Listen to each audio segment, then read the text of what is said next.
जय हिंद दोस्तों। मैं Rajiv Kumar Rao, retired deputy commandant CRPF, आपका अपने यूट्यूब चैनल सरकारी सेवा न्यूज पर स्वागत करता हूं। जैसा कि हम जानते हैं, 8वां वेतन आयोग के लागू होने की संभावित तारीख 1/1/2026 है।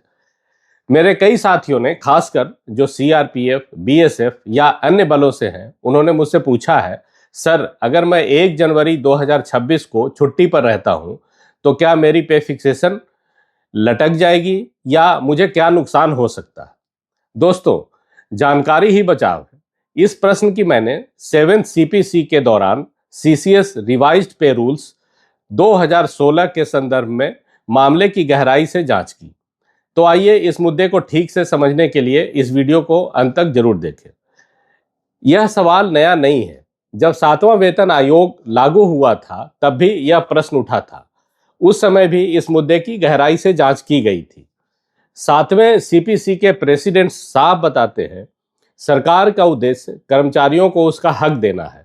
उस समय भी यह तय किया गया था, अगर आप ऑथराइज्ड लीव पर हैं तो आपको ड्यूटी पर उपस्थित मानने जैसा ही लाभ मिलेगा। आइए देखते हैं कि CCS रिवाइज्ड पे रूल्स 2016 के रूल्स क्या कहते हैं। सबसे पहले रूल 3 का एक्सप्लेनेशन, यह बहुत महत्वपूर्ण है। यह नियम साफ कहता है, अगर आप 1 जनवरी को छुट्टी पर हैं तो भी आपकी पुरानी बेसिक पे वही मानी जाएगी जो आप ड्यूटी पर रहते हुए लेते। यानी छुट्टी पर होने से आपकी रैंक, पे बैंड गायब नहीं हो जाता। सरकार मानती है कि आप अपनी पोस्ट पर बने हुए हैं। अब सवाल आता है कि क्या छुट्टी पर रहते हुए आप नए वेतन आयोग का ऑप्शन चुन सकते हैं? इसका जवाब रूल 6 के नीचे नोट 3 में दिया गया है, जिसके तहत आपको ऑप्शन का अधिकार मिलता है। ध्यान दें, अगर आप ईएल या ऐसी किसी भी छुट्टी पर हैं जिसमें आपको लीव सैलरी मिलती है, तो आप छुट्टी पर रहते हुए भी नए वेतन का ऑप्शन फॉर्म भर सकते हैं। आपको वापस आने का इंतजार नहीं करना है। अब आते हैं पे फिक्सेशन के सबसे अहम नियम पर, यानी रूल 7(3), जो यह तय करता है कि आपको बढ़ी हुई सैलरी कब से मिलेगी। यह रूल 7 का सब रूल 3 है। इसे ध्यान से नोट करें। A government servant who is on leave on the first day of January and is entitled to leave salary shall be entitled to pay in the revised pay structure from 1st January of 2016।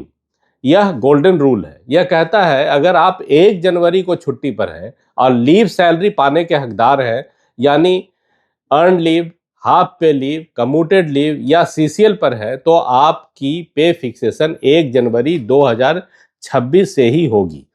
आपको कोई नुकसान नहीं होगा। आपको छुट्टी की salary भी नए रेट यानी रिवाइज रेट से ही कैलकुलेट होगी और एरियर्स भी मिलेंगे। स्टडी लीव के मामले में रूल 7(4) कहता है, स्टडी लीव वाले साथियों का फिक्सेशन भी 1 जनवरी से ही होगा। तो फिर डरना किसे चाहिए? रूल में एक शब्द लिखा है, इंटाइटल्ड टू लीव सैलरी। अगर आप एक्स्ट्रा ऑर्डिनरी लीव पर हैं तो आपको लीव सैलरी नहीं मिलती है। इसलिए रूल 7(3) के तहत आपको 1 जनवरी से फायदा नहीं मिलेगा। आपका फिक्सेशन तब होगा जब आप ड्यूटी ज्वाइन करेंगे। और सबसे बड़ी बात, अगर आप EOL बिना मेडिकल सर्टिफिकेट के हैं तो रूल 10 के तहत आपकी इंक्रीमेंट डेट की तारीख 1 जनवरी से खिसक सकती है। यह असली नुकसान है।